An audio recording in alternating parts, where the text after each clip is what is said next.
Hey, welcome back to the Real Estate Excellence Podcast. Today we have a dynamic duo, mother and daughter duo in the studio, real estate professionals who have not only built a thriving brokerage, but have also redefined the way agents and clients experience real estate. Tari Taylor began her career journey in 2005 alongside her husband, Mike. They have started under a franchise model, but quickly realized the success in the industry is earned, not given by a brokerage. After learning the business inside and out, they make a bold move in 2010, launching Premier Homes Realty, a brokerage focused on agent empowerment and putting more money back into the client's pockets. Since then, they've personally sold over $215 million. I've told even more of that. Update that number, saving their customers millions in reduced commissions and closing cost assistance. Their model still is 100% commission for their agents, ensuring that their team can fully focus on delivering the best service to buyers and sellers. Now, Tari's daughter, Kari Francom, has joined the business, making this a true family operation together. They're proving that innovation, transparency, and putting their customer first is the key to success. If you're an agent looking to build a sustainable business or a buyer seller looking for a team that delivers real value, this episode is for you. Let's welcome Tari Taylor and Kari Francom to the show. Thank you. That was Thanks one. for having us. That's what ChatGPT. It sounded pretty good, huh? I like the way it pulls in, from your bios, and I was being a little for many episodes being a little more, just reading the bio and kind of just creating it myself. But when you put it all in there, it just brings more pizzazz to it, I think, for lack of better words. Yeah. Love it. I do want to touch on my sponsor here, get this out of the way here early. Remy Graphics makes these beautiful mugs. There's one in that gift bag for you guys. They make these laser engraved gifts. Remy Graphics does laser engraved gifts of all sorts, RemyGraphics.com. Local, they will do one-offs. So if you want a closing gift or whatever, put John and Sally, welcome to Jacksonville. They'll put that on there, so they'll never throw it away, let alone the other hundreds of laser engraved gifts that they have available. The mug is just one. So that's done. So, Tari, welcome to the show. Thank you. I appreciate you coming down. More I dug into you and what you've been doing for almost 20 years now, and you have been, we're going to dig deep because you've been through some markets. Yes. And I think a lot of agents are more like Kari, and they've experienced, the rates were low and then they got high and we slowed down. Our inventory's tripled or probably quadrupled now than it was at a low point. So we definitely want to share those stories because I think you would agree, real estate is just a constant movement. Almost on a daily basis, it moves very slow, but over time you start to see these larger, like in, I don't want to talk too much, but it's May of 22 where the rates just shot up very quickly and how it changed the marketplace. Absolutely. Yeah. So let's kick off with an easy one for you. Tell us a little bit about what you were doing prior to 2005. What were you doing from a career standpoint? And then what led you to real estate? I was in banking and, to be real, I had 4 kids. And I thought, instead of working that 9-to-5 job, I could do real estate, have my own business, and be able to be home more and do more things with my kids. My daughter was 9, and all the rest were older. I had 3 boys and a girl, and they were in sports and all kinds of activities, and I just was tired of missing out. And I just wanted to, have my own business, but be able to have flexibility. Right. And as I found is I got very busy. And so I found that I was not working 9 to 5. I'm working 9, 10, sometimes midnight for my clients. But it became something where it was a passion for me. I absolutely love what I do. Did you realize at the time, because any real estate agent has been doing for any amount of time, it becomes your lifestyle. It is. Like you say, handling stuff at 9, 10 o'clock because you want to, knowing that tomorrow comes and there's going to be more stuff on your plate or something you're not thinking about pops on, new customer calls you and needs you to come out and do a listing appointment or something, that it just becomes a lifestyle. It does. And it gets really busy.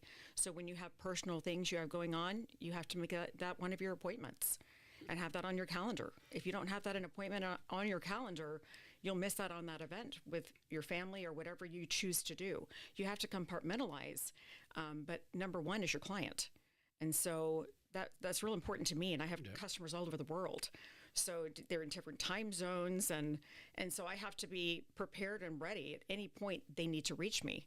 So when I travel, I go on cruises, it doesn't matter. Right. They can reach me. And I know that sounds, maybe some people are like, oh, I just want to get away. I can't explain it, but I love what I do, and I love people. All right, Kari, we're going to bring you in on this here because one of the, obviously we see the memes about real estate agents. Mm-hmm. They're carrying their laptop on. They're on the beach. They got their laptop on. Was that mom? That was truly mom. You were saying a lot of real estate agents don't realize that in the beginning. Thankfully, I realized that before I got into it, because I grew up having her. She always had to have her phone or laptop with her, and that didn't take away from our family experience at all. Mm-hmm. But it made me realize she's really dedicated to what she does. She's really passionate. I want that. Right. And I ended up loving it in the same way that she does. Yeah. I think there's there's a two-edged sword to that. You could say, hey, she's not going on the roller coaster with you because she's taking a phone call, right? True. We're at Disney World or the amusement parks, but there's also she's teaching you a work ethic, yeah. or even a dedication, which I don't think a lot of people. I don't want to say that a lot of people. There's people that just don't have that. Their passion, like you truly feel you're helping someone. Yes. Yeah. I was going to lead into so transitioning from the banking world to there. Did you have a friend who was in real estate? What got you in the fancy looking into real estate? We actually did have a friend that was a broker, and she was fabulous. And she said, Tari, why don't you come into work for me and see if you like it, and just come in the office. And within 3 months, I loved it. Went out, got my license, passed everything the first time, and I was in. And this was 2005. And so I would put a sign in the yard, and I'd have 10 cars ready to come buy the house. So I was thrown into the real estate world very quickly. I had to learn very fast. Was 2005 as crazy as we saw like in 20 and 21? 2005, I can't even compare. And maybe it's because I was brand new in the business. Right. So, when in the 21, 22, when that happened, it was crazy. But I guess for me, the 05 one was just out of this world. A little different. There still had the Florida demand. I don't think, you agree or disagree with me. The demand, obviously COVID created this huge frenzy for people to come to Florida. Yes. Plus, I think economic, the no income tax, that kind of, the Florida friendly business atmosphere created 22. In 2003, 4, 5, and then probably going into 6 before we started to see things start to turn down. Yes. There was this frenzy of buy a house and wait a few weeks and it's going to be worth $20,000 more. Exactly. Yeah. That's exactly it. Yeah. And that's what was happening. And it just kept going up and up and up. And that's what we were seeing. And then of course the crash happened, which, to be honest with you, it was kind of a learning experience. It was for many agents got out of the business, but I stayed in and I said, I'm going to learn how to help people. And so what was happening is I would, and I'm probably one of the rare agents that go out and show rental properties, but I went out and I helped this one client get a rental. And they're like, and I said, well, what brings you to this area? Why are you wanting to rent? They said, well, our house, in another county is, we're having to walk away from it. We can't afford the payment. And I go, wait a minute. I go, why don't you let me do a short sale? Because I had just started learning about short sales. Mm-hmm. And so what happened was I ended up going up to their home where they had the home that they were living in at the time. And I helped them do a short sale on that home, get them into a rental. And then 3 years later, I was able to go help them buy a new home because we were able to get the bank to accept the short sale. So I started learning how to do short sales and became an expert in short sales and foreclosures. I want to dig into that with you a little bit, but I don't want to, it's going to be the second question that I just wrote down here in my notes. In your lead up to, you're in the banking business and coming, your friend was in it, but did you have a really good picture of what you were jumping into? I didn't. Yeah. It was kind of a real big shock. And because that time, 2005, it was crazy. Mm-hmm. I had no idea. I mean, I didn't know all the different dynamics of every situation's different. Mm-hmm. Even after 20 years, I'll still come in to a new deal that's completely one that I had not experienced. Right. So either a buyer's in a certain situation or a seller's in a certain situation. Or just the operations of the business. Like you said, sometimes you're doing more of a family consultation with a customer at 9 o'clock at night, right? Trying to save a marriage sometimes. Yeah. Many times. Right. Did you really have a taste of a lot of the things that you're doing today, which is routine? She's seen you do, but because we're in the same household, but when you're thinking about getting into the business, would you recommend to someone new to really spend some time, either mentoring or shadowing a senior agent to truly get a taste of what they're actually going to step into? Yes, I think it's important, and I love this podcast because I'm sure it's helping many people looking to get into this business be able to have a better understanding. So I think the number one thing when I started, I handed my card out to everyone. The cashier at Publix, and the bag person, whoever I saw, I would hand my card out to and tell them and introduce myself. And you're putting yourself out there. But most importantly, it's your own personal database. So if you're starting your own, or if you're just thinking of real estate, I want you to think about who you know and who they know. And then you start, how are you doing today? I just wanted to let you know I'm in real estate. How did you reach out initially? Initially, at first I was handing my cards out. Right. Then to the sphere that you're talking about, these people that you know. Oh, call. And maybe you don't see them every day. You just got on the phone and just started saying, hey. How are you? How's your family? How's everything going? I wanted to let you know I'm in real estate now. I'd love to help you. It doesn't matter if you're buying, selling, if you need to find a rental property, I want to help.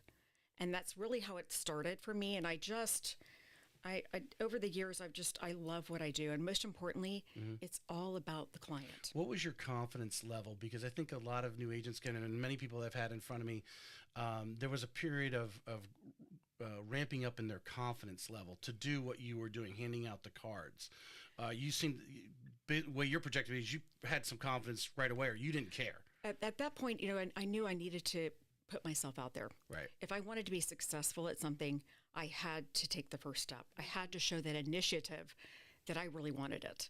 And I think that's really what it comes down to. And that's where we talk about the grit. It's like you have to, if you really want to be successful, you've got to put yourself out there.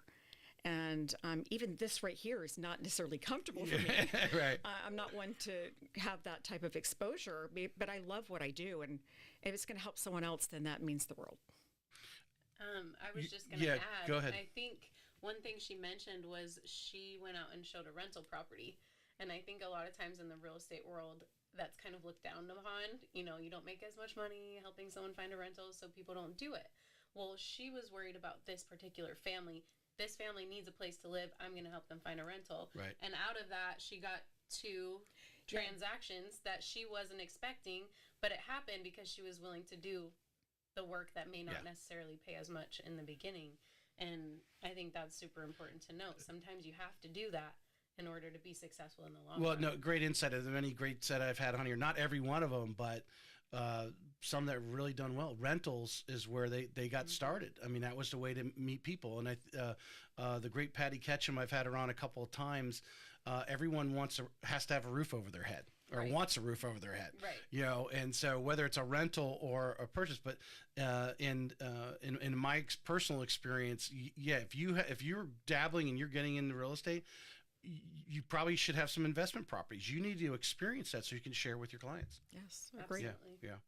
And you were talking about Sphere. I was just going to say that might have been 20 years ago when you would walk up and hand your card out. I don't know that I'm that bold to do, but I do think it's important to work real estate into your conversation. That's where I go. My kids are in school, so when I meet with people, I just try to. Has it been easier for you though, being her daughter? Absolutely. Because everyone knows mom, and she's been doing it for 20 years. You're joining mom. Okay, boom, right away you have credibility, especially right? through social media or through her clients. But there's some times where I meet, people that are my age who don't know my mom yet, or people who are just having kids kind of in my same scenario. Right. Our kids go to the same school and they may not know who she is yet. So sometimes I have to kind of work my own name in there, but it does help a lot that I've had her exposure. Real estate's an interesting it's an easy topic. I mean, everyone wants a roof. Everyone has a home. Everyone, all this, everything going on. And I've said it numerous times on the show before, real estate is a big portion of our economy. And the real estate agent is the what's the word I want to use? I lost my, is the center of that. Yeah. You know what I'm saying? If the real estate agent's making the transaction happen, if the real estate agents aren't involved, or there was no real estate agents, there wasn't that profession never existed. People were just buying and selling houses to each other. It would just slow everything down to a crawl, really. Great. And it's the real estate agents that really, and then like you said, so to bring up the topic or have the topic while you're sitting there in the car line with the other moms and dads or whatever, it's an easy thing to talk about. Yeah, or you're at a soccer game or yeah. whatever it is. Do you wear a little real estate shirt when you go to the soccer games? Sometimes. I think it was Or, Eric. if you're dressed in business wear because you were just out with a client and everyone else is in a t-shirt, the question comes up, hey, what were you doing today on a Saturday? Right. Stuff like that. Exactly. I think it was Erica Harding. She talked about going to she has a couple sons and she's always at their little league baseball games and wearing something that says, I'm a realtor basically on her t-shirt, or she had these koozies. I forget what they said, but we were talking about, that was her marketing because everyone did see her sitting there with the thing, and then that would be their icebreaker would be to ask about real estate. Absolutely. And go right into it. Going in, so the market turns down. You start doing some short sales. Yes. You dive into that. Yes. Because I think one of the important things, which I think is going to lead us into why you created Premier, is the brokerage. And I believe, and I want your opinion, you've got enough experience to have an angle on this. How important is it for a new agent if they don't have someone who's truly going to mentor them? And that's why they go to a brokerage, where they're really out there talking to brokers and go, who should I go to? That choice is very important. It may or may not break their career very quickly. Agreed. By the choice. Yes. Yeah. I think it's important that that they make sure that whoever they're going to be working with, that they feel comfortable. They meet with them, they go to lunch with them, be on a very casual basis so that you can get to know who they are. I think that's real important, that you're able to mesh is the word, so that we can actually know that we're going to be able to get along. That, for us in our business, it's all about ethics. For us, it's you take care of your client, and that means more to us than anything else. It's not the transaction. And that's why I've been in the business so long, and I've been very successful. And I say that, and yes, I owe it all to God. Mm-hmm. But I'm telling you, you take care of people, the money will take care of itself. What have you found in you imagine you probably have girlfriends or whatever ask you about real estate, knowing what your mom and I'm sure you guys have had this conversation. My question wasn't really anything new. I mean, obviously you talk about Premier or whatever, but when girlfriends come to you and say, hey, what's going on in real estate? Should I become an agent? Or that conversation leads to that. What are some of the things you tell them? Yeah, I think it's a really hard profession for a lot of people, but I encourage it. Mm-hmm. I love what I do, and if you have a passion for it, you should be doing it too. I think there's so many houses out there that I'm not even worried about, you're going to be my competitor at some point. Right. I think that everyone has their network and their sphere, and there's so many people in the world. That's not a concern for me. But I do think it's important, that person that you go to work for, you need to know that person, and you need to make sure you get along with that person, because if your values are aligned, then you'll be successful. You want to be able to call that person on the phone and have a question, not be afraid to do so. Because especially when you're new in real estate, you don't know everything. You want to be able to call your broker or call your mentor and have them answer that question for you and not be afraid to do so. Tari, I imagine, with, I don't know how many, you had your roster there. I didn't count how many agents you guys have at Premier. You can share that with us if you'd like, but everyone has a different way they do business. Yes. Now, every brokerage also, and it might not also always be the broker who's actually technically the leader. Sometimes it's just, a really successful, team leader type of thing that kind of sets the tone because they're in the office all the time. But obviously a lot of people look towards the broker to be that culture setting person. How important, is that, but to understand that everyone does their business a little differently, yet you want to find that brokerage that is somewhat like-minded, runs parallel with you in your mindset of how you want to do your business. I agree. If you want to be successful and be in the business a long time, then my focus, at least our focus with Premier, is taking care of people. And I think that I go back to that. We have about 35 agents. We pay them 100% commission. We also pay for their airs and emissions. We set them up on their own website. We do a lot for our client, for our agents, and we want them to be successful in every way. And they have the ability to go and do what we do, where we come in at that reduced 4% when we list a home, and then if we take a buyer to a home, we also pay up to 1% toward their closing cost, whatever's allowable. And every deal is a little bit different, but it's up to that percentage. And then I think it's important that the agent that comes in, or whatever agency you choose, that you have to align, in my opinion, at least with Premier's, as ethics. We are all about you taking care of your client the best you possibly can. Don't shortchange them.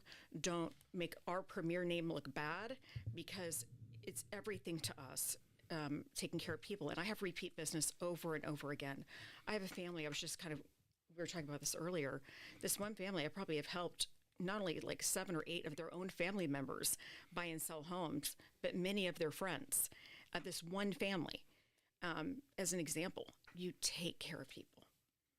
I was just going to say, I think what she means by that is you're not necessarily looking for the $10 million property that's going to give you all the money. You're looking for helping people find their homes, because those people are going to feel that you were genuine in your transaction and ethical, and you aligned with them, and they're going to feel that, and then they're going to want to use you, or they're going to refer you to a friend or a family member. That's where your business grows. Yeah. Not saying you can't take the $10 million property. Of course you can do that. Well, I think some people underestimate that person who can buy the $10 million property. First of all, if you're just searching, there's only so many of those. Right. If you're looking for a larger target to go after, that mid-range of home in the area, but you never know, that person who buys that $200,000 manufactured home out in Middleburg may work for the $10 million, and they're best buds, and they went to high school together. Exactly. And you don't know what influence he has when they go in and say, "Oh, you got to use these ladies because they're just the best." And you treat every transaction the same, no matter if it's $100,000 house or a $10 million house. They're people who are looking for a home to live. You treat them the same. Yep. Children don't always agree with their parents. I think we know that. We've dealt some with that in life. A little bit. What is it maybe you admire that your mom does it in her business? Whatever, I don't know what, maybe it's how she markets. I don't know, whatever it is. There's something about her business, but that's not the way you flow. You do things, you want to do it Kari's way. Is there anything unique that you could pinpoint? I'm really kind of putting you on the spot. I just thought of this question. Okay. Something about the way she does business. Maybe she's passionate about it, but you're not so passionate about it. You like to do it this way. So I think passion is the wrong word, because there's sometimes where I think she's too passionate. And for me, I don't have that. I think I have compassion, but there are times where she's gone through a deal and people are just so mean. Mm-hmm. And to me, I'm like, why do you continue to work with this person? I could not stand it. Because you got to hear her. You got to hear her back at the office going, I can't believe it. Especially now that we work together on some deals, I hear, either it's the way an agent treated her, or a seller or buyer, whoever it is. I think for me, I wouldn't want to put up with that, but for her, it's more important to help that person no matter what, because she's not in it because, oh, you're going to be the nicest person to me. She's in it because she wants to help people no matter who it is. If the agent's really rude, you got to put up with that because you're working for your customer. And I think that's where I think I might have some growing to do in that area. Some toleration. I don't know what the right word is there. That's the word that just came to me. Well, I think it's important. I don't let people walk over me, but I think it's a way you can do it very professionally, and be able to talk to them and just be very calm about it, and just say, no, that's not going to work that way. And, because I can be a little bulldog if I need to be, but, Yeah. but do it in such a nice professional way that it's the right thing to Well, do. we don't know what's going on in their lives completely. Correct. Exactly. Some of them tell us everything and more than we want to know. But there's sometimes, there's things going on, and that's why they're under the stress, and maybe they're whatever hostilities are coming out on you, because you're that person in their life right now trying to help them. And So you have to put yourself in their shoes. Yeah. And even though you can't totally do that, it's important that you try. Yeah. All right. So we work through, well, you're probably still doing short sales going into 2010. I mean, really, I don't think we really got through a lot of the foreclosures and short sales probably till 12 or 13. Yeah. Yeah. I mean, when the market completely crashed is when we said, we need to open our own brokerage and do things different. And that's when we started doing things differently. We were the ones out there, probably the first ones out there, dropping our commission to 4%. And if I bring the buyer, I drop it to 3%. And I've been doing that since 2010. And I have been so blessed because I take care of people. And I think that they really surprised. Lot of ridicule at first, there's a lot. especially from friends. And other brokerages were angry. Friends who and are I'm like, wait a minute. I go, we have our own business, and it's what we choose to do. Right. And our choice is to help our sellers walk with more money and help our buyers when they're going to go buy, so that they have enough money to be able to buy a piece of furniture for the house they're purchasing, or put a fence in, or put a fence in, or appliance that, they wouldn't have had otherwise. So, you mentioned earlier that there came a point where you're like, holy cow, I need to learn how to do these short sales. yes. And a lot of people were dropping out of the business because now they actually had to learn a wholly new skill, and the banks weren't ready for it. They weren't prepared for that situation. So some of them were easy because some people got out in front of it. Others dragged their feet, and the short sales, probably some of them probably went on for a year. Yes. If not longer. Yes. Yeah, because these banks just were, whatever their mindset was just crazy.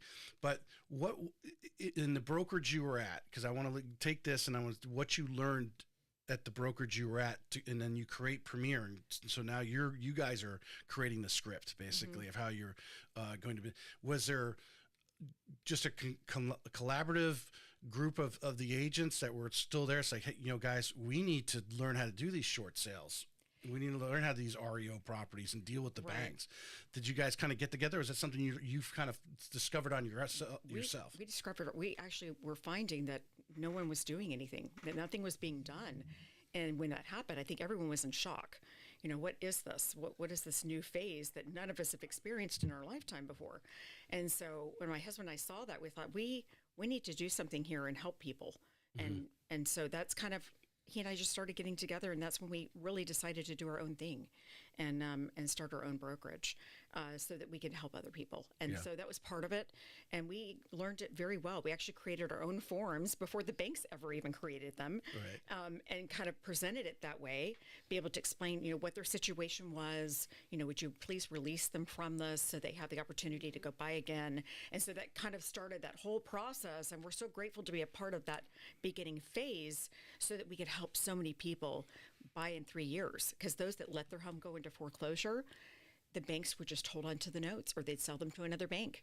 And so we found that it wasn't until their home actually did sell and close did their 3 years begin to where they could go buy again in 3 years. So we're able to help them with that short sale process. This is probably new to a lot of agents out there that don't know about short sales and foreclosures. But it was quite an experience to go through that and learn and gain knowledge. So even as you see the market fluctuate, stay with it, flow with it. Well, it's being willing to be on the cutting edge. Like you said, you were creating your own forms, because I think, a lot of us stand back. Well, this is how we've done it. This is how we always did it. So if you had that kind of attitude, you didn't have anything to eat at night. No. And to say, hold on a second, this is like new to almost everybody. This has never happened before, where we have to sell homes for less than what they owe on it. We've never had that problem at the scale. I heard there was somebody posted on one of the social medias about having a short sale like this last month. I'm like, what? How does, you guys like, yeah, it's a short sale. I'm like, whoa, they must have took a bunch of cash out of the house or something. What did they do to be in that situation? Because I haven't seen a low appraisal recently. No. Yeah, from that standpoint. But having that, and I'm going to lead into the grit part here that I prepped you for, because I think that's grit right there. That's right, to see the situation and say, I'm going to lead it. I don't know where it's going to go, but I see something, and that's obviously why some great entrepreneurs are great, because they see a need and they go after it and don't wait for someone to tell them how to do it. You figured it out, because there wasn't really a bunch of people telling you how to do it. And so I think it's important to think outside the box. Mm-hmm. Sometimes brokerages keep you in a box. I'm like, now some people like the box and they're very happy moving in their box. But if you want to have your own business and go outside that box, there's brokerages out there. Ours is one of them. You can be your own boss. Mm-hmm. And for us, when we do like listing presentations, and I'm so grateful. I don't think I've ever really I've been able to get that listing, because what it is the seller's number one. The seller is in control. And I think that's important, that the seller feels like my agent's not controlling me and what I can and can't do. They're not restricting me and telling me, oh, at this certain date and this certain time, your listing's going to expire, or is this going, you're going to, that I'm telling them what to do or telling them where to price their home. I'm like, oh, no. My job is to educate you. Let's sit down. Let's talk about, when we do our listing presentations, are pretty amazing.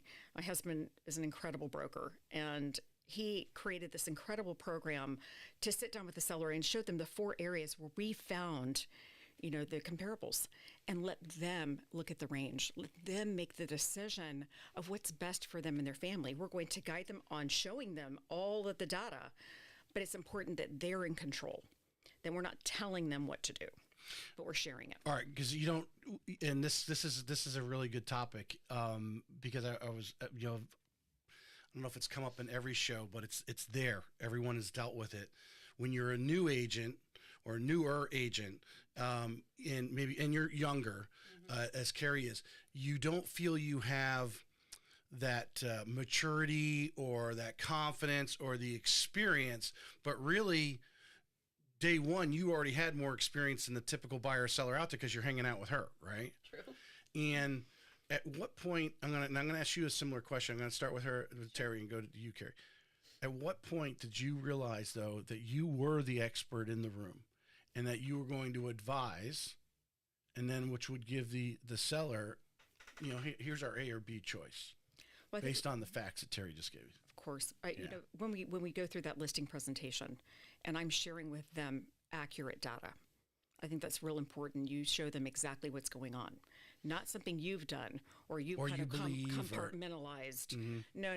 You show them everything, full disclosure. This is what's going on in the market. This is what's happening in your neighborhood. This is price per square foot. Maybe some have a pool, maybe some don't. And just really explain it to them and show them in detail. Show them photos. Just be very open and total disclosure. And I think that's key. Mm-hmm. And with that, they start feeling like, okay, they're being educated. They're not being told that, hey, this is a piece of paper and these are your, this is the range. Pick them there. No. Can you feel in the room when you're being your credibility just rising? You just feel your glass getting full of credibility with them, every data bit that you give them. Absolutely. Yeah. As I'm going through that process with them, and I'm sitting there and I'm explaining it to them, I think when their eyes start opening, when I start seeing them respond, you can see the body language. You can see their body language. Yeah. Then Yeah. You know that, okay, they understand what I'm saying. And if they don't, it's so nice, because they feel so comfortable. And that's important, that they feel comfortable that they can ask any question they want. Mm-hmm. And they don't feel like there's no fear in asking a question. All right, Kari, how many listing appointments have you sat in with Mom? We do almost all of them together, so yeah. I can't even count. A lot. Right. A lot. Have you taken the reins and led at all? Yes. Mom coach from the side? Yes. She is amazing. she's, you're going to laugh at me, but she's my biggest cheerleader right here. she's my hero. She is. She's amazing. I'm very blessed. What have you picked up by observing Mom? I mean, I know she kind of spilled some of the beans out there, but I want it in your words. What, as a young real estate agent, as a young person, and not feeling, you may have the credibility yet that she does, but you do. You don't realize it yet. When did you start feeling, hey, I am the expert here, and start to go with it and take control? I think in the beginning, the nerves are a big deal, and especially your first listing appointment ever, you just feel inadequate. And when you start answering the questions that the sellers have, that is when you start feeling that confidence build. And I think doing all of the research ahead of time, like we go through 4 different forms of research to bring with us to the table. So when they have a question, it's not, this is my opinion of where your home should sell. It's, this is what the data is saying. Right. And you get to make your decision. But whenever you bring all of that data with you, any question that the sellers have, you feel confident to answer it. So doing the research ahead of time, but then answering the questions. A lot of salespeople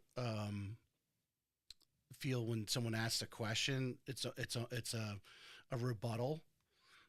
If you analyze, the interaction, like you're saying, you love when they ask a question, because it's your opportunity to sink that one other level of credibility up, because you're going to answer it. Or a lot of times it's just a clarifying question that they heard you correctly, or that you'll say the same thing the second time that you did the first time, right? Yeah.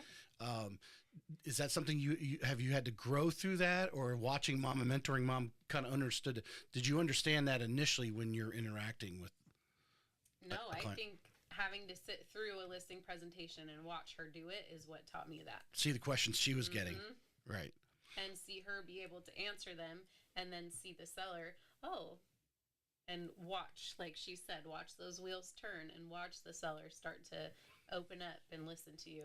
Have you picked up on, or I would hope that you're constantly tweaking your presentation, because you're seeing the same question come up and go, let me just kill that question, because I'm just going to put it in my presentation, because everyone's asking that. And you're totally evolving that presentation. Absolutely. Yeah. Every time we have a listing presentation, we think, that's a new question, or that's something we need to touch on every time. We actually have a listing brochure now that we have a buyer brochure, and we actually put those online, like our website as well, that they can actually see, again, full disclosure, so that they have the opportunity, if they're researching our company on our website, they can actually go through the listing presentation and see, obviously not the data, but the actual presentation itself, and the process that we go through. Working together like you do you prior to this, and I want to put this out there for agents that might be listening, because if you're working solo by yourself, you a lot of times don't have someone to bounce things off of. Prior to going to a listing presentation, what do you think are some? Do you go back and forth? What do you think some questions they might ask going into this neighborhood, or with a buyer, doing a buyer consultation? If we're going in this neighborhood, what are some things that we need to know about this neighborhood, because these people are likely going to ask, and really kind of hash that out. And it could be on the car drive over there, but being partners, whether your mother or daughter, it's not, or just being partners and working together, that ability to throw those things back and forth. You need to know if there's a CDD in that neighborhood. That's I am losing my mind today. Well, even just some history. I was going to say history of the neighborhood, the location, if it's close to shopping centers, what the schools are like nearby. Those are all things that, imagine yourself, you're going to buy a home. What are questions you would want to know? What are some things you would want to know about the area? What do you think? Where do you guys lean on each other? I'm hoping you partnered up with her, not only because she's your daughter, but obviously to make you better. Of course. Yeah. Oh, absolutely. So what do you think are some things that she compliments you on? Well, I think that, sometimes we get into, especially being in real estate so long, we get into the real estate lingo. And we start talking these lingo words that a consumer client has no clue what that means. So she's great in coming back and saying, well, and then kind of explaining what I just said. So it's kind of nice. I'm like, oh, I did say that lingo, didn't I? Yeah. So that part's great. We play on each other that way, and she just kind of helps, smooth it out. It's nice. same question to you. How does mom compliment you? And you've been doing it long enough for a couple of years now. Mm-hmm. So, how does mom compliment you in making the dynamic duo here of the two of you? I think the best thing is having someone you can collaborate with, someone you can bounce questions off of, someone who's not afraid to tell you, hey, you said too many times, or maybe you should work on this part of the presentation. Having someone who is wanting the best for you, but is giving you an outside perspective was so important for me. I know that I wouldn't be as successful as I am right now if I didn't have her by my side. Well, so I want to take that a little bit further. So obviously everyone doesn't have their mom in the business, right, and been in the business 20 years to ride in with her, be in the shotgun seat, going to these presentations. But how important, like I said, going back to that question I was stating earlier, your girlfriends talk to you about, hey, should I get into real estate? To find someone who will pour into them, finding a mentor, take some time and find out before you just choose a brokerage, find another productive agent who is not your equal, but someone who will pour into you that you can shadow for a period of time, and then have, hey, that will listen to you do a listing presentation with them, role play basically, type of thing. How important has that been? Because I imagine that's been like the number one thing in your growth. Yeah. I would say that is the number one thing in my personal growth, is just having someone who's on the same team as me. And I think that's why all these real estate teams are becoming more and more popular, is because they have each other to talk to and to collaborate with. Hey, let's all do an open house, or let's all get together and network together. I mean, it's so important. Tari, I want to ask you this. We could talk about the team part of it, because I see a lot of it. I'm on social media all the time because I put so much out, and I see these teams get created, and there seems to be a lot of it at the same level. They're all been in it for a couple of years, type of thing. What has been your analysis? I know that just kind of outside the box question, but no, it's great. But your analysis of the team. Do you feel there really should be someone who's a little more senior in the group, and not necessarily by age, but just by experience in the business, at little at bats? Because a group of newbies getting together, or people that are just 2 or 3 years, they're not going to grow as fast. Correct. Possibly. What's nice is my husband is our broker, and he does a monthly Zoom call with all of our agents. They can get on there, ask questions. We go over all the, any new contract, anything new coming out. If they have questions about certain things, we can all get on and collaborate. And now you have all different perspectives from lots of different agents that have been in different times, how long they've been, how much experience they have. So you just kind of it's more rounded. And I love that. I think that's important that you have that resource. And I have the broker. Yes. Who has all of the knowledge and experience. Oh, you hope he does. Right. Yeah, well, he does. Yeah. In our case, he does. Yeah. And so to be able to have that is huge. I think it's really important. So they need to have a mentor, someone that they can go to. And it should be their broker. I mean, really, overall, the broker should have that additional experience so that they can go to them, because they're the ones that are pretty much, liable for everything. Now, Mike, right? Yes. Mike's Mike. Yes. Is he still producing himself? Oh, yes. He's still producing. Yes. So, because I do think, for most offices, the broker is the trendsetter, Yes. And so forth. What is, I imagine you're probably biased in this way, but there's obviously some brokerages where the broker's not producing anymore. There's brokerages where they're producing, and then people are like, oh, I'm competing with my broker. But are you really competing with the broker? No. It's not like people are looking at Premier and going, oh, I'm going to go with Mike because he's the broker. There's so many agencies out there. There's so many realtors, and there's so many, but most importantly, there's so many clients that are out there waiting for that professional. And unfortunately, we've had, some realtors that have not given real estate a good name. And I just have to tell people there are really good agents out there. Don't stop trying. There are some really good ones. Keep seeking them out. Ask questions, interview them, sellers, buyers, whatever you have to do, interview them so you feel comfortable and know that they're going to take care of you. It's not about the transaction. When someone starts talking about their money, in fact, half the time, this is going to sound terrible, but half the time I don't even know how much I make. My husband tells me because I'm about the people. The process. And I can tell you that. And I love what I do. And most importantly, I love people. What are some things that you admire about Mike from the standpoint of staying in front? Because I think a broker may be really good right now. They're out in front, but all of a sudden their brokerage grows and so forth. They're not being involved at NEFAR or whatever it is that they, getting their knowledge, because it's so important for them to be out in front, and being the knowledge, not necessarily the sole knowledge resource, but definitely the guide. Yeah, he needs to know and be up on the laws. He needs to know what's happening in the market. We need to, dot our I's and cross our T's. And he does. He is a perfectionist regarding that. And so when you find a broker that he knows, he's already on it. Like when the flood disclosure came out, when everything, the new purchase and sale agreements came out in December, you just have to stay up on it. You need to know the changes. And when you have a broker like that, he's a keeper.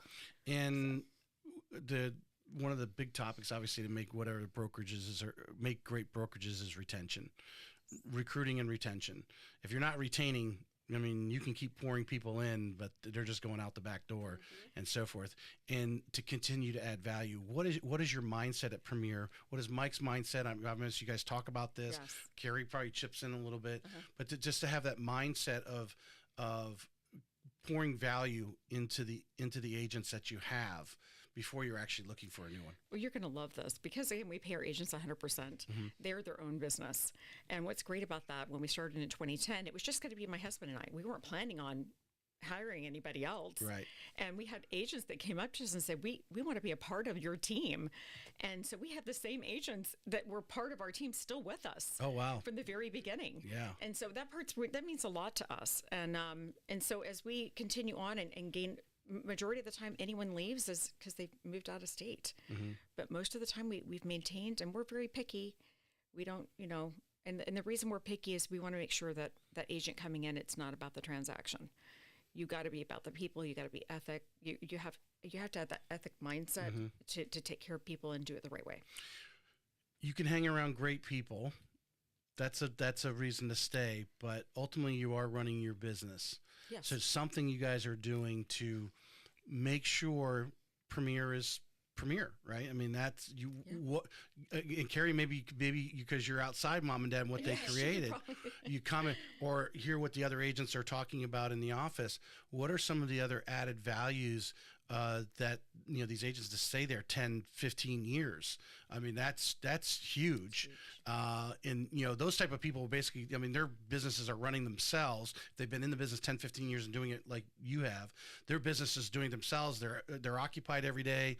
They already have their systems hopefully by 15 years have systems down pat, right? They got their transaction coordinator, whatever they're doing.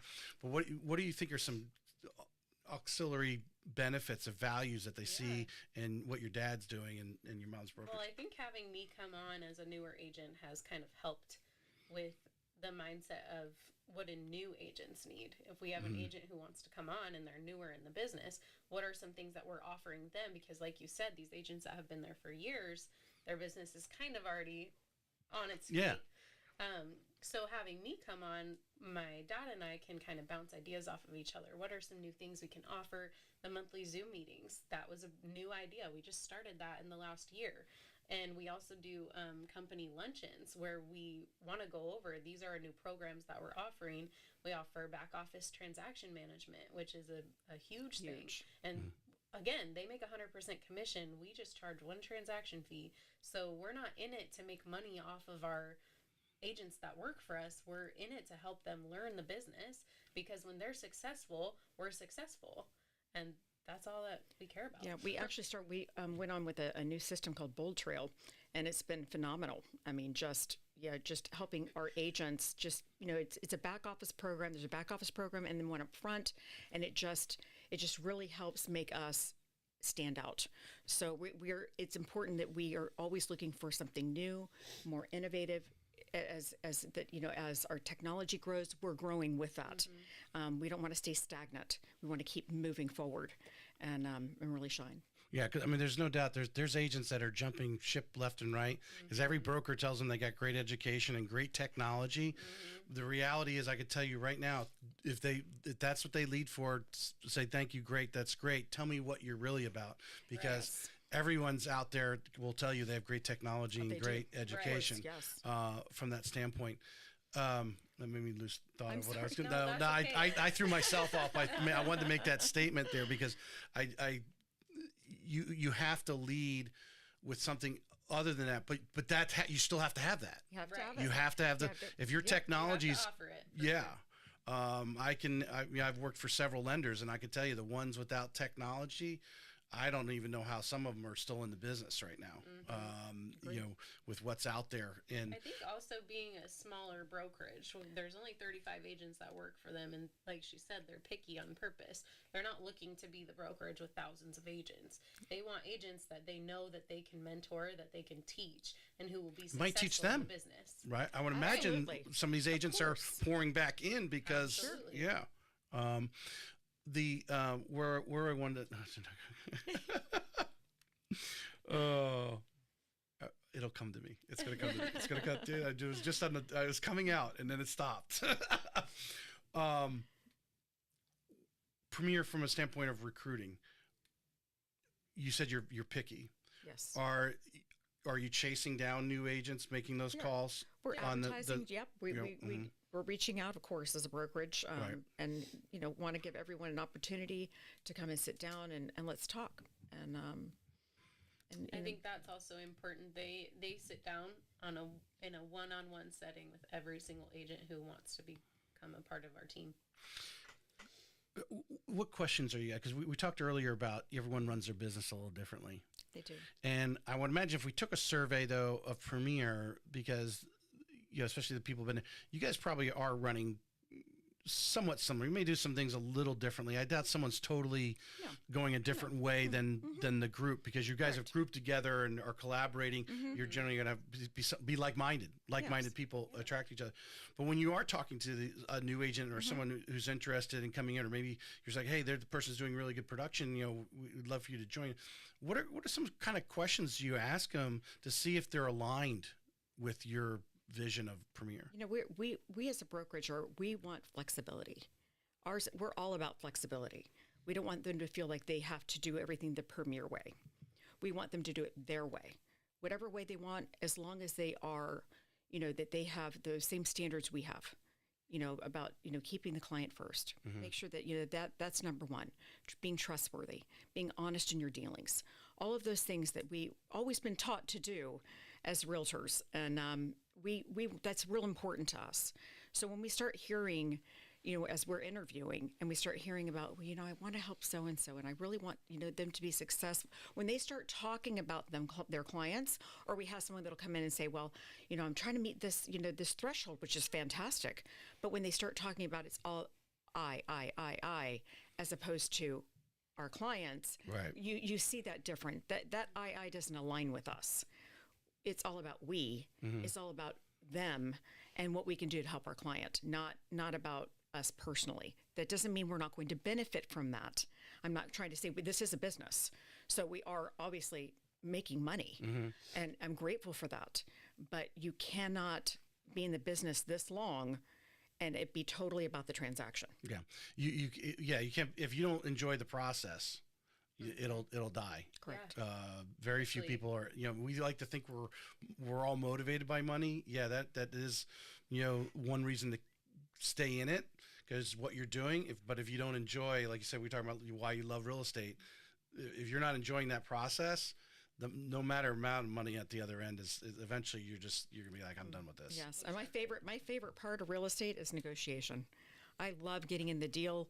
What can I do to help my buyer? What can I do to help my seller get where they want to be? Negotiate it to their benefit, and it really becomes a benefit to everyone. So it's just a win-win, and that is my passion. All right, I like this. She's good at it. Yeah, and I want you to. You're going to feed in here in a second. I'm going to lead over to Kari here and say, one of the common complaints I hear, everyone doesn't always come up in every podcast or even before or after the podcast, but just I've seen it.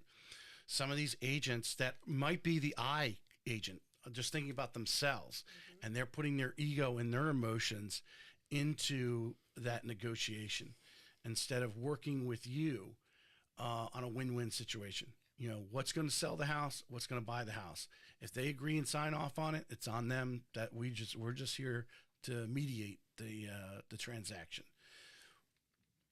What is your mindset? Maybe what have you coached her on when, because I imagine you've seen some of this go on, and when you guys are going back and forth with some of these agents going, and you just want to reach through the phone and say, hey, would you just present this to your buyer or seller? Yes.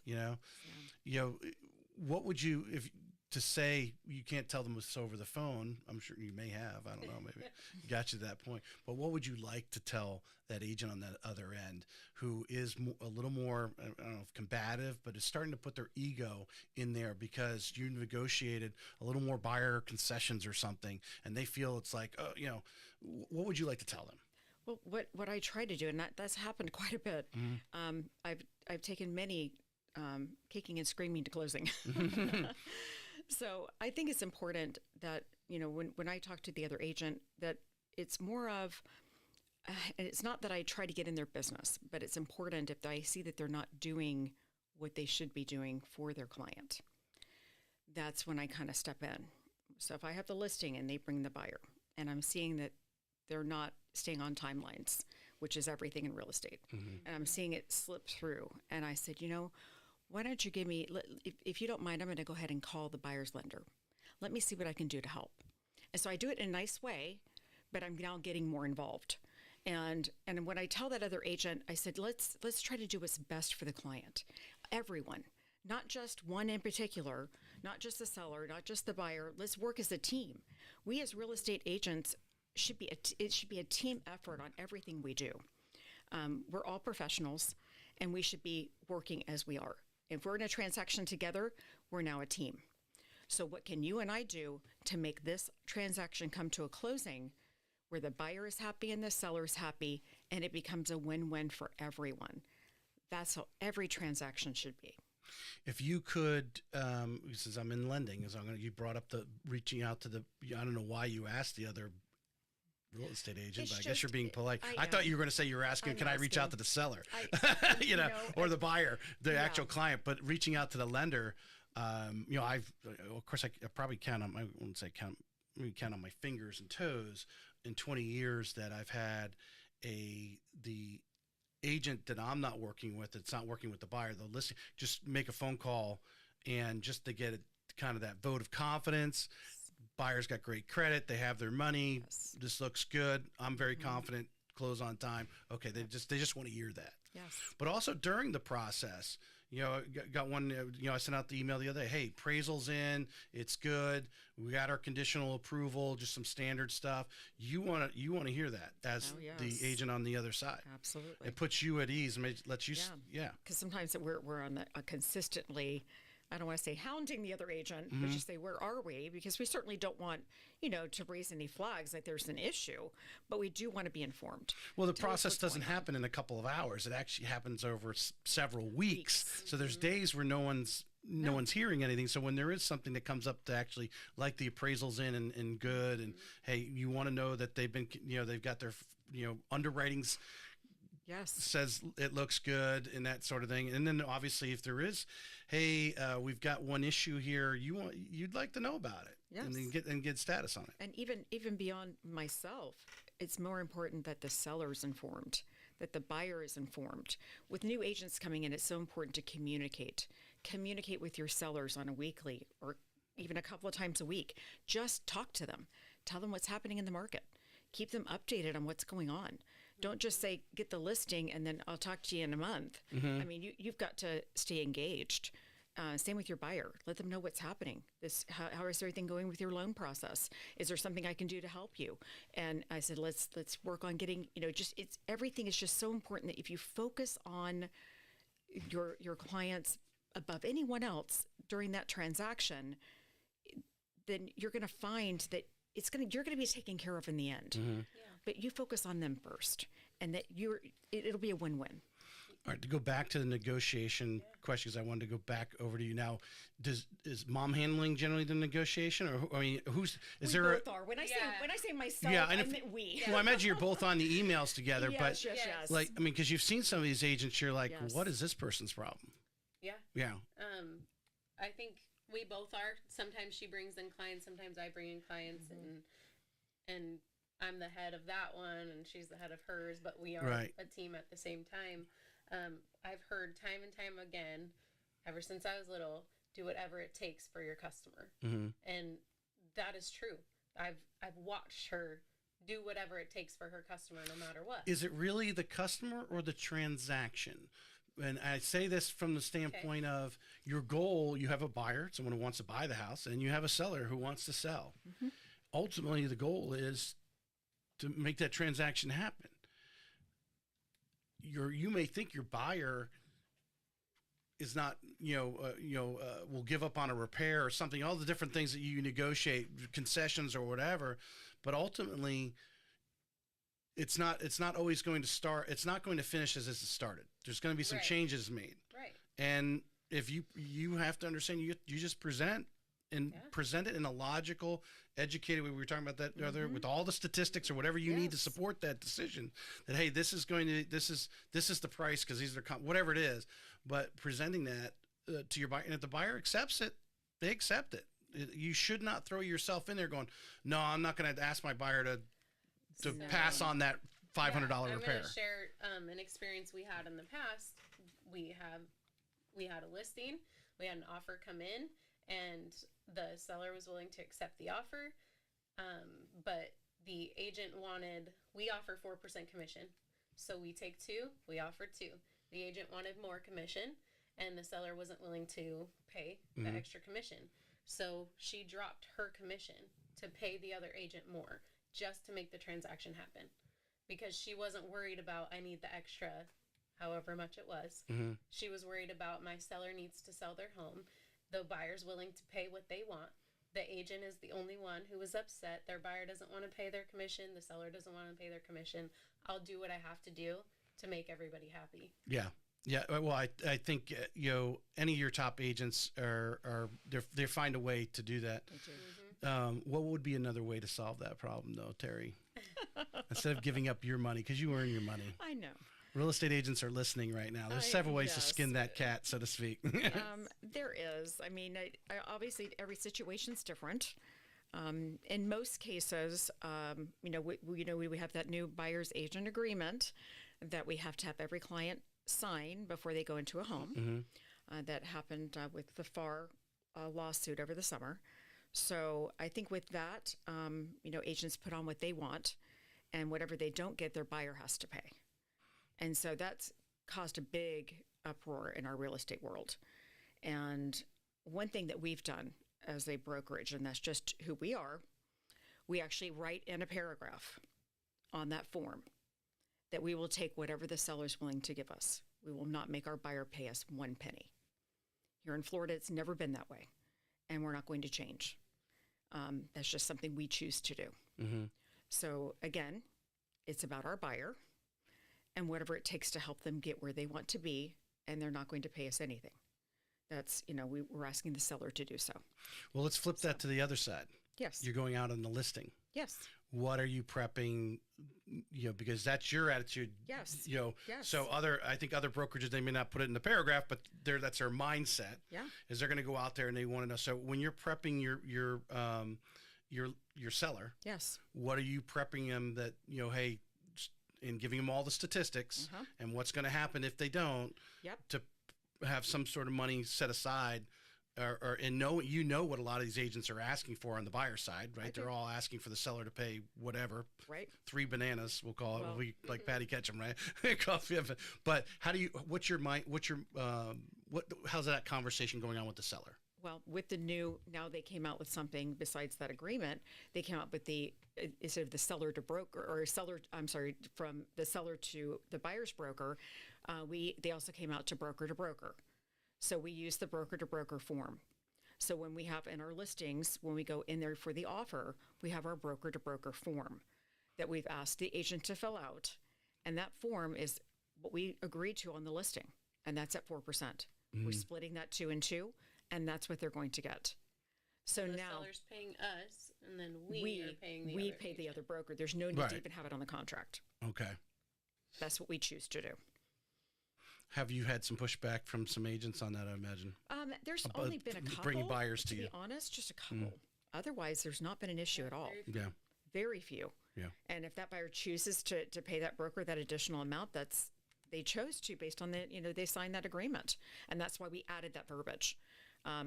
Again, we want it to be a win-win for everyone, and we're kind of finding that even though that's out there, we're seeing everything kind of stay the way it's always been. Bottom line is we want to get your home sold, and we want to get you the most money we possibly can. So we're going to use that broker-to-broker form. Good. What other? It's a topic that comes up all the time because I think different. I've heard different theories on that. So one agent, they obviously had their discussion with their seller. Hey, we need to put some money aside because we're going to be asked for this. You needed you to be prepared, in figuring out what they're going to walk away with. You got to figure that out and so forth. When that buyer agent calls and says, what do you have set aside? Some agents are like, they have money set aside, but make the offer and we'll negotiate it out basically. Others are just straight out. Yeah, we've got 2% or 3% or whatever, $1,500 or whatever their thing is. So everyone has a little different attitude on the spin. Correct. Yeah, sure. On it. So we just think I think it's most important is that you don't. Yes, you want to make money, but you don't want to be greedy. And I hate that.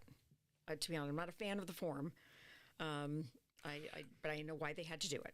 Well, prior to August, what was your buyer broker consultation like? Were you doing a formal one, or have you gotten more formalized with it since having to come out? No, we've always had where it's the 4%, and we split it 2 and 2.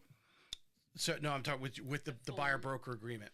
Okay. Yeah. Were you because a lot of agents weren't even having a discussion. Yes, it wasn't necessarily a form that anyone really used. Yeah. So no, they weren't even having a discussion. It wasn't even brought up. Yeah. Now, I'm not saying it. We all knew it existed, but it wasn't something that we took to. It wasn't commissions required. have always been negotiable. Always. Right. Just because I'm saying people didn't. We know all the legal stuff. We know all the legal stuff. It's always negotiable. No, what I'm getting after is because some agents actually say they're actually making more money because of this, because of what the buyer broker agreement. In part of it's probably on the listing side too, but from the buyer broker agreement, it's actually made them sit down with the buyer in a more, whether it's on a Zoom call because they're out of town or sit down with them formally and actually express to them what they're actually going to do and the value they bring to the table. You being newer to it, and probably now having to coach yourself up to actually, because I think a lot of times it's hard for people. You do so many things, but actually to sit down and I don't know, maybe you have some. I know some people have actually created big lists and said we're going to do this is what we're going to do. Like a resume. Yeah, because all the little things that you do and the consultations at 9 o'clock at night, you probably don't put that on the list that we're gonna save your marriage. But to actually sit down and actually have that conversation and express to them, this is what we're going to deliver to you to build value into your, what you're going to be asking for. I think that conversation should have always have happened. But I think this lawsuit has kind of forced everyone to do that. And in that way, I think it's a great thing because I think buyers should understand exactly what they're expected to do and exactly what you are expected to do as their representation. Have you had anybody, you said you're pretty good at getting your listings. Your batting average is pretty high. You go out on listing appointment, you're getting it. Yeah. From a buyer standpoint, any buyers push back and say, what about this lawsuit? Go back and forth, type of thing. How are you handling that objection, if you want to call it that? Yeah, I think for them, they just want more information. It's not necessarily been an objection. They just didn't quite understand it. So we're able to kind of go in and explain what happened and why this form exists and what to expect. We're going to get this form, or, the agent has to, it's required that they actually, have this form that they submit to their broker when they show properties. So we know that form exists. And so we explain to them why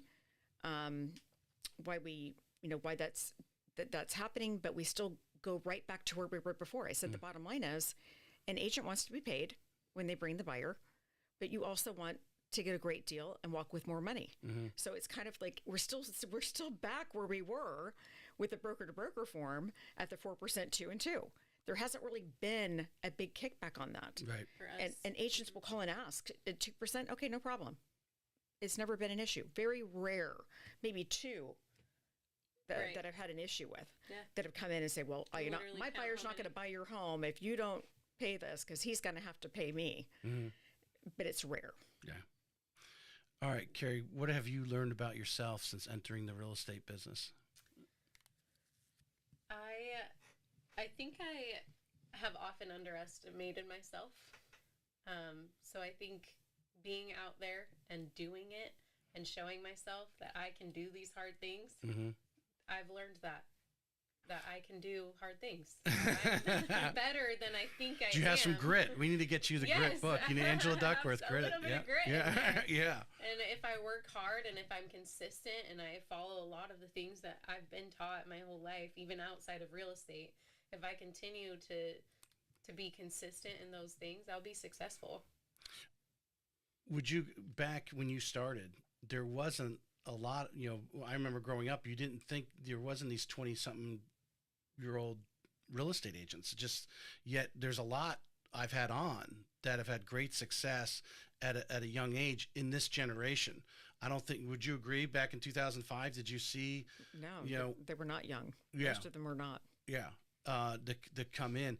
So prior to getting in with your mom, what were, you have 5 kids, so I imagine, was that pretty much what you were doing? Was before I got into real estate, I did not have any kids. Oh, okay. I thought you were going to tell me you were raising the kids, but you definitely aren't that old then. Oh. No, I did not have any kids. But your husband took you to South Dakota. So what you said you were doing? I think you said administrative work. That's what you kind of telling. I was working administratively for their company in the beginning, and after doing that for a few years, I realized I do have a passion for this. I do want to pursue this. Right. And so making that leap was easy for you. It was. So circle back to the question I asked you earlier about the girlfriends talking to you. They see you having success with it. What are you telling them when it comes to that grit? Going back to that you had to jump through this, make a leap of faith. It was, it was easy because mom was there to help you, but they can do it.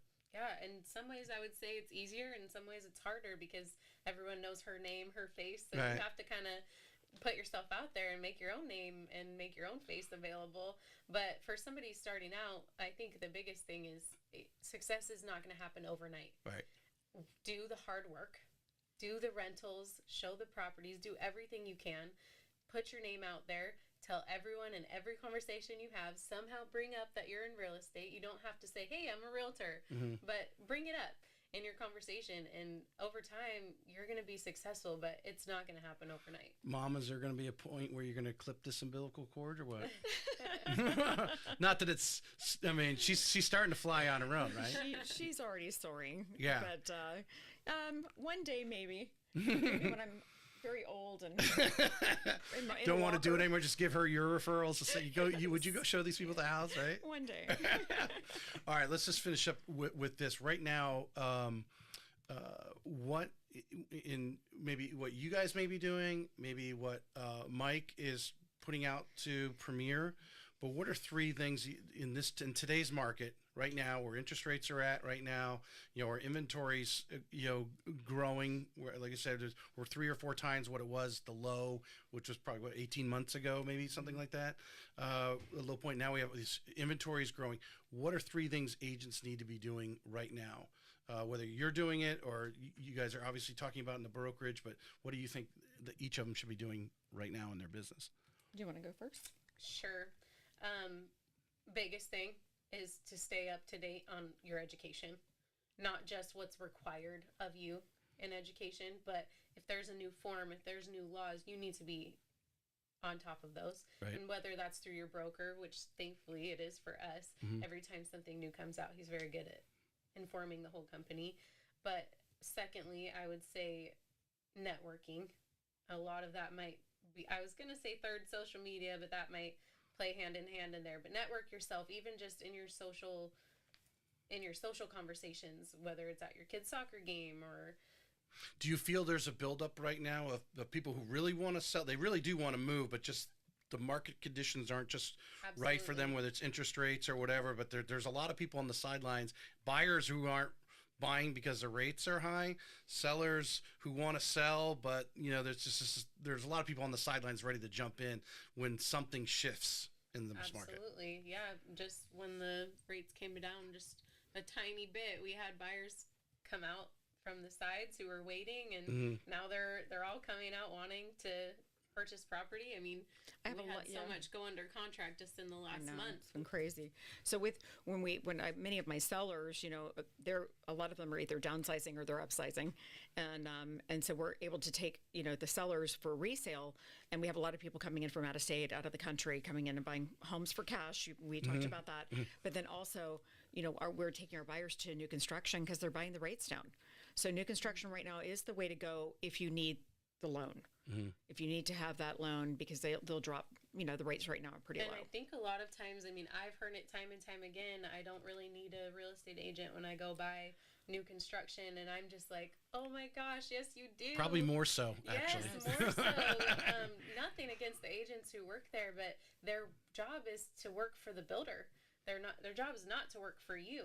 So you need somebody from the outside coming in who's going to represent you, work for you, and get you the best deal. I think everyone, new construction, they insist on having the inspector, because I've heard so many horror stories when it comes to new construction. And I think you should. You should insist on having that inspection done. But again, an agent coming from the outside is going to do what's best for you.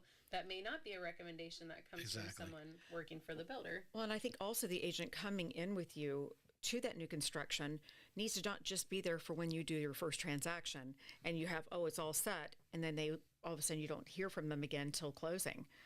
That agent needs to be there as whatever the buyer wants. So if the buyer wants it, let's just say it's a savvy buyer, they've bought many homes, they don't need you at every single inspection. But many of the new ones have no clue. And they want me, and I said, I will be at every single thing, whatever you want me to be at to help you through this process. And I'm coming in from the outside. But I think it's important that they know that I've got their back, that I've been through this thousands of times. I can help them do the walkthroughs, whatever it may be, to help deal with the builder if there's issues that come up. And so I think that's important. We have a customer whose home is almost built, and whenever they first signed, they were promised that their lot would be big enough for a pool. And turns out it wasn't. And had they not come with an outside representation, they would have just said, sorry, there's nothing we can do, and had to buy that lot.